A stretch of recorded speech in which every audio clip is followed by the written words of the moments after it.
आमर आज आलोचना को स्वागत। आज आम पाखरे अच्छी अति बड़ी जगन्नाथ दास ओडिया भागवत गोटे अंश प्रथम स्कंध दशम अध्याय आउ यार पृष्ठभूमि टिके बुझिबा। कुरुक्षेत्र युद्ध सरीछि, पांडव माने राज्य फेरी पाइछंती। युधिष्ठिर राजा आउ श्रीकृष्ण जी एसबुर मूलरे थिले से एबे हस्तिनापुररू द्वारका फेरिबाकू प्रस्तुत होउछंती। हाँ, आउ एही जो परिस्थितिटा एटा बहुत आकर्षणीय।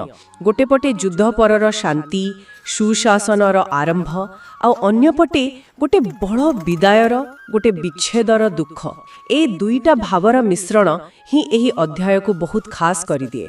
एकदम ठीक, मु भी सैया भाबुतिली। तेबे आसंतु एहा भितरकू जिबा आउ देखिबा जगन्नाथ दास केमिति एही दुईटी भावकू एकाठी बुणिछंती।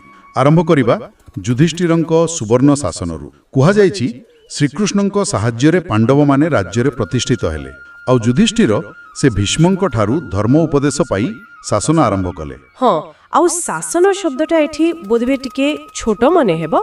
एहा प्रकारे एक धर्म राज्यर स्थापना थिला। ठीक कहिले, कारण वर्णना गुड़िक असाधारण। लेखा अछि तांक राज्ୟରେ मेघ माने इच्छा अनुसारे वर्षा करू, पृथ्वी कामधेनु परी सबु प्रकार शस्य देउथिले। एटा कोन केवल काव्यिक वर्णना ना, यह पछरे किछि गभीर तत्व अछि? माने राजांक धार्मिकता सहित प्रकृतिर कोन सीधा संपर्क अछि? एटा ही तो मूल कथा। आम प्राचीन परंपरा रे एहा केवल काव्यिक कल्पना नुहे, एहा हेउछि धर्म राज्यर एक मौलिक सिद्धांत। धारणाटा हेउछि राजा केवल प्रजांकर शासक नुहंती, से समग्र परिवेशर संतुलन रक्षाकारी। जेतेबेले राजा धर्म मार्गरे चालंती सेतेबेले केवल मनीष नुहे, प्रकृति भी सकारात्मक भावरे प्रतिक्रिया करे। मेघ ठीक समय रे वर्षिबा, नदी परिपूर्ण रहिबा, एसबु राजांक धर्मर प्रतिफलन। वाह, यह एक चमत्कार चिंताधारा। एथिरे आहुरी कुहा जाइछि जे प्रजा माने आधि व्याधि और तापत्र दुखरु मुक्त थे। एही तीनोटी शब्द को टिके सरल भावरे बुझाइबे कि? निश्चय, यह एक सामग्रिक सुखर परिभाषा। आदि हेला मानसिक दुख माने चिंता भय एसबु, व्याधि हेला शारीरिक कष्ट रोग, और तापत्रय होछि आध्यात्मिक बा दैविक कष्ट जेमती बन्या मरुड़ी।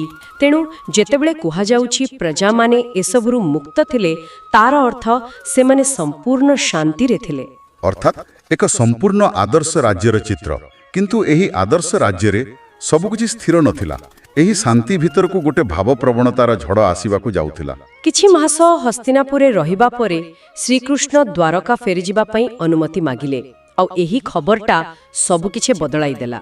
हाँ, कारण हस्तिनापुर लोकंक पई श्रीकृष्ण केवल जने संपर्कीय नथिले, से सेमानंक जीवनर सेमानंक चेतनार केंद्रबिंदु पलटि जाइथिले। तांको बिना रहिबार कल्पना ही सेमानंक पई असह्य थिला। एही भावनार गभीरता को बहुत सुंदर भावरे वर्णना करा जाइछि। सेमाने भाबुतले जाहंकर कीर्ति आमे कानरे सबुबळे सुनुछु, तांकर सुंदर मुह न देखिले आत्मा किपरि शांति पाइबो। एहा केवल सम्मान नुहे, एठार बहुत बेसी किछि लागुछि। एहा हेउछि शुद्ध भक्ति, जाहाकू अनन्य भक्ति कुहा जाय। माने भगवान को व्यतीत आउ कोनोसी विषय रे चिंता करिबा भी असंभव। ग्रंथरे लेखा अछि सेमानंकर खाइबा शोइबा कथावार्ता सबु किछि श्रीकृष्णଙ୍କ सहित जड़ित थिला। आउ एहा केवल मानसिक नुहे, एहार शारीरिक प्रभाव भी देखा जाए। हाँ, से विषय रे भी उल्लेख अछि। हस्तिनापुर नारी माने तांको विरह कथा भाबी कांदुथिले। सेमानको शरीर रोमांचित हेउथिला, कंठरू कथा बाहरु नथिला। भक्ति साहित्य रे एई शारीरिक प्रतिक्रिया गुड़िकर किछि विशेष महत्व अछि कि? निश्चित भावेरे लुह रोमांच गदगद कंठ एगुड़िको भक्ति शास्त्र रे सात्विक भाव कुहा जाए। एहा प्रमाण करे जे भक्ति केवल मुंडरे नाही, बरं ताहा व्यक्तिर समग्र सत्ता को प्रभावित करुछि। एहा गभीर आध्यात्मिक अनुभवर बाह्य प्रकाश। एहा अभिनय नुहे, एहा स्वतः प्रवृत्त। तेबे एही गभीर दुख आउ भक्तिर परिवेश भितरे श्रीकृष्णଙ୍କ विदायर आयोजन हेला। आउ एहा कोनसी साधारण विदाय नथिला ना, एहा के विशाल शोभायात्रार रूप नैथिला। हाँ, एहा एक राजकीय एवं दिव्य उत्सव थिला। आउ एही शोभायात्रार प्रत्येकटी दृष्टिर गोटे गोटे सांकेतिक अर्थ अछि। आसंत सेही दृश्य कुटिके कल्पना करिबा। श्रीकृष्ण रथरे बसिछंती, कुंती सुभद्रा गांधारी ରାଜପରିବାରର ସମସ୍ତେ ତାଙ୍କୁ ଛାଡ଼ିବାକୁ ଯାଉଛନ୍ତି। କିନ୍ତୁ କଥା ସେତିକିରେ ସରୁନି। ହସ୍ତିନାପୁରର ସାଧାରଣ ନାରୀମାନେ ଘରର ଛାତ ଉପରକୁ ଚଢ଼ି ତାଙ୍କ ଉପରେ ଫୁଲ ବର୍ଷା କରୁଛନ୍ତି। ଏଇଟା ଦେଖାଉଛି ଯେ ପାଙ୍କ ପ୍ରତି ଭଲ ପାଇବା କେବଳ ରାଜପ୍ରାସାଦ ଭିତରେ ସୀମିତ ନଥିଲା, ଏହା ସାଧାରଣ ଜନତାଙ୍କ ହୃଦୟରେ ବି ଥିଲା। ଆହୁରି ମଧ୍ୟ ଅର୍ଜୁନ ନିଜେ ଶ୍ରୀକୃଷ୍ଣଙ୍କ ମୁଣ୍ଡ ଉପରେ ରତ୍ନ ଖଚିତ ଛତ୍ର ଧରିଛନ୍ତି। ଉଦ୍ଧବ ଓ ସାତ୍ୟକୀ ଚାମର ଢାଳୁଛନ୍ତି। ଏହା ତ ରାଜକୀୟ ସମ୍ମାନର ପ୍ରତୀକ, କିନ୍ତୁ ଏଥିରେ କିଛି ଆଧ୍ୟାତ୍ମିକ ସଂକେତ ବି ଥିଲା କି? ଅବଶ୍ୟ ଅର୍ଜୁନ ଯିଏ ତାଙ୍କର ପ୍ରିୟ ସଖା, ସେ ଏଠି ଜଣେ ସେବକର ଭୂମିକା ନେଇଛନ୍ତି। ଏହା ସଖ୍ୟ ଭାବରୁ ଦାସ୍ୟ ଭାବକୁ ଏକ ସୁନ୍ଦର ପରିବର୍ତ୍ତନ। ଆହୁରି ମଜାର କଥା, ଏହି ଶୋଭାଯାତ୍ରାରେ କେବଳ ମଣିଷ ନୁହନ୍ତି, ଦେବତାମାନେ ବି ସାମିଲ ଥିଲେ। ସେମାନେ ଆକାଶରୁ ଫୁଲ ବର୍ଷା କରୁଥିଲେ ଏବଂ ବ୍ରାହ୍ମଣମାନେ ବେଦମନ୍ତ୍ର ପାଠ କରୁଥିଲେ। ଚାରିଆଡ଼େ ଶଙ୍ଖ ମୃଦଙ୍ଗର ଧ୍ୱନି।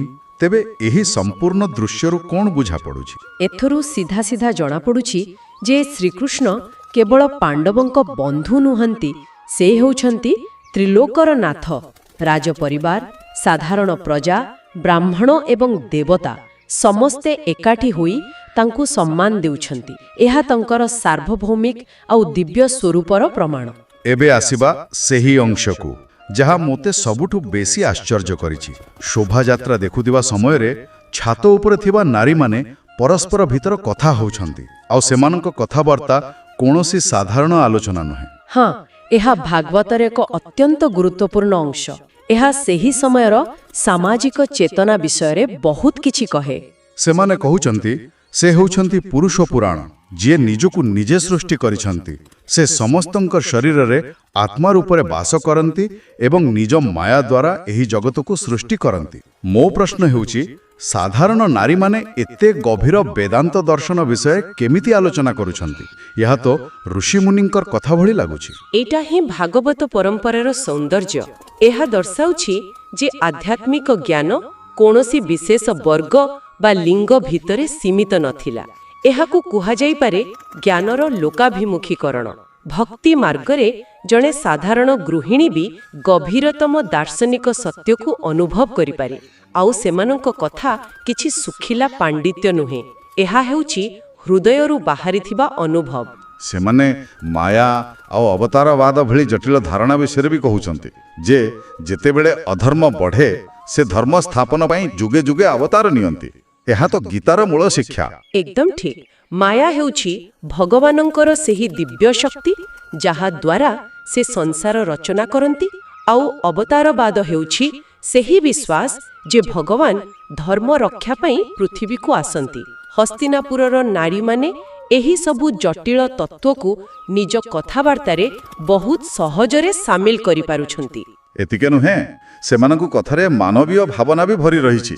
ସେମାନେ ଦ୍ୱାରକାର ନାରୀମାନଙ୍କର ଭାଗ୍ୟକୁ ଈର୍ଷା କରୁଛନ୍ତି, ବିଶେଷ କରି ରୁକ୍ମିଣୀଙ୍କୁ, କାରଣ ସେମାନେ ପ୍ରତିଦିନ ଶ୍ରୀକୃଷ୍ଣଙ୍କର ହସିଲା ମୁହଁ ଦେଖିବାକୁ ପାଆନ୍ତି। ଏଟା ଭକ୍ତିର ଆଉ ଗୋଟେ ଦିଗକୁ ଦର୍ଶାଉଛି। ଗୋଟେ ପଟେ ସେମାନେ ତାଙ୍କୁ ପରମ ବ୍ରହ୍ମା ଭାବରେ ଦେଖୁଛନ୍ତି, ଆଉ ଅନ୍ୟପଟେ ତାଙ୍କ ସହ ଏକ ବ୍ୟକ୍ତିଗତ ମାନବୀୟ ସମ୍ପର୍କ ବି ଅନୁଭବ କରୁଛନ୍ତି। ଏହି ଜ୍ଞାନ ଆଉ ପ୍ରେମର ମିଶ୍ରଣ ହିଁ ଭାଗବତର ଭକ୍ତି। ସେମାନେ ତାଙ୍କ ବୀରତ୍ୱର କଥା ବି ମନେ ପକାଉଛନ୍ତି, ଯେମିତି ଶିଶୁପାଳକୁ ହରାଇ ରୁକ୍ମିଣୀଙ୍କୁ ବିବାହ କରିବା କିମ୍ବା ନରକାସୁର କନ୍ୟାମାନଙ୍କୁ ଉଦ୍ଧାର କରିବା। ତେଣୁ ସେମାନଙ୍କ ଦୃଷ୍ଟିରେ ଶ୍ରୀକୃଷ୍ଣ ଏକାଧାରାରେ ପରମାତ୍ମା, ପ୍ରେମିକ, ବୀର ସବୁକିଛି। ସମ୍ପୂର୍ଣ୍ଣ ସଠିକ୍। ସେମାନଙ୍କର ସେହି ଛୋଟ ଆଲୋଚନାଟି ପୁରା ଭାଗବତ ଦର୍ଶନର ଗୋଟେ ସାରାଂଶ ଭଳି। ତେବେ ଏହି ଭାବବିହଳ ପରିବେଶରୁ ଶ୍ରୀକୃଷ୍ଣ ଆଗକୁ ବଢ଼ିଲେ। ପାଣ୍ଡବମାନେ, ବିଶେଷ କରି ଅର୍ଜୁନ, ତାଙ୍କୁ ଛାଡ଼ିବାକୁ ଚାହୁଁନଥିଲେ। କୁହାଯାଇଛି ଯେ ଶତ୍ରୁଙ୍କ ଭୟରେ ସେମାନେ ତାଙ୍କୁ ବହୁତ ଦୂର ଯାଇ ଛାଡ଼ିବାକୁ ଗଲେ। ଶେଷରେ ଶ୍ରୀକୃଷ୍ଣ ସେମାନଙ୍କୁ ବୁଝାଇ ସୁଝାଇ ଫେରାଇ ଦେଲେ। ଏହି ବିଦାୟଟା ଯେମିତି ବାରମ୍ବାର ଘଟୁଛି, ପ୍ରଥମେ ରାଜପ୍ରସାଦରେ, ତାପରେ ନଗର ବାହାରେ, ଆଉ ଶେଷରେ ବହୁତ ଦୂରରେ। ଏହା ସେମାନଙ୍କର ଗଭୀର ଆସକ୍ତି ଆଉ ବିଚ୍ଛେଦର କଷ୍ଟକୁ ଦର୍ଶାଉଛି। ଏହାପରେ ତାଙ୍କର ଦ୍ୱାରକା ଯାତ୍ରାର ବର୍ଣ୍ଣନା ଅଛି। ସେ କୁରୁଜାଙ୍ଗଳ, ପାଞ୍ଚାଳ, ସୁରସେନ ଏମିତି ଅନେକ ଦେଶ ଦେଇ ଯାତ୍ରା କଲେ। ଏହି ସ୍ଥାନଗୁଡ଼ିକର ନାମ ଉଲ୍ଲେଖ କରିବାର କିଛି ବିଶେଷ କାରଣ ଅଛି କି? ହଁ, ଏହା ଗୋଟେ ଗୁରୁତ୍ୱପୂର୍ଣ୍ଣ କଥା। ଏହି ସ୍ଥାନଗୁଡ଼ିକ ପ୍ରାଚୀନ ଭାରତର ବାସ୍ତବ ଭୌଗୋଳିକ ଅଞ୍ଚଳ। ଏହି ନାମଗୁଡ଼ିକର ଉଲ୍ଲେଖ ଏହି ଦିବ୍ୟ କାହାଣୀକୁ ଏକ ବାସ୍ତବ ଐତିହାସିକ ଆଉ ଭୌଗୋଳିକ ପୃଷ୍ଠଭୂମି ଦିଏ। ଏହା ଶ୍ରୋତାଙ୍କୁ ଅନୁଭବ କରାଏ ଯେ ଏହା କୌଣସି କାଳ୍ପନିକ ଲୋକର କାହାଣୀ ନୁହେଁ, ବରଂ ଏହା ଆମରି ପୃଥିବୀରେ ଘଟିଥିବା ଏକ ଘଟଣା। ଆଚ୍ଛା, ଆଉ ବାଟରେ ପ୍ରତ୍ୟେକ ସ୍ଥାନରେ ଲୋକମାନେ ତାଙ୍କୁ ସ୍ୱାଗତ କରୁଥିଲେ। ଦିନର ଶେଷରେ ସୂର୍ଯ୍ୟାସ୍ତ ସମୟରେ ସେ ଦ୍ୱାରକା ପାଖରେ ପହଞ୍ଚିଲେ। ହଁ, ସୂର୍ଯ୍ୟାସ୍ତର ବର୍ଣ୍ଣନା ବି ସାଙ୍କେତିକ। ଯେମିତି ଗୋଟିଏ ଦିନ ଶେଷ ହେଉଛି, ସେହିପରି ହସ୍ତିନାପୁରରେ ଶ୍ରୀକୃଷ୍ଣଙ୍କ ଉପସ୍ଥିତିର ଗୋଟିଏ ଯୁଗ ଶେଷ ହେଉଛି। ତେବେ ଆଜିର ଏହି ଆଲୋଚନାରୁ ଆମେ କ'ଣ ଶିଖିଲେ?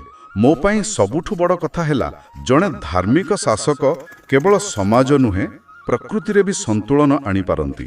ଆଉ ଆମେ ଶ୍ରୀକୃଷ୍ଣ ଏବଂ ତାଙ୍କ ଭକ୍ତଙ୍କ ମଧ୍ୟରେ ଥିବା ସେହି ଗଭୀର ସମ୍ପର୍କକୁ ଅନୁଭବ କଲୁ। ଆଉ ମୋ ପାଇଁ ସବୁଠାରୁ ଗୁରୁତ୍ୱପୂର୍ଣ୍ଣ ଦିଗ ଥିଲା ହସ୍ତିନାପୁରର ନାରୀମାନଙ୍କର ଆଲୋଚନା।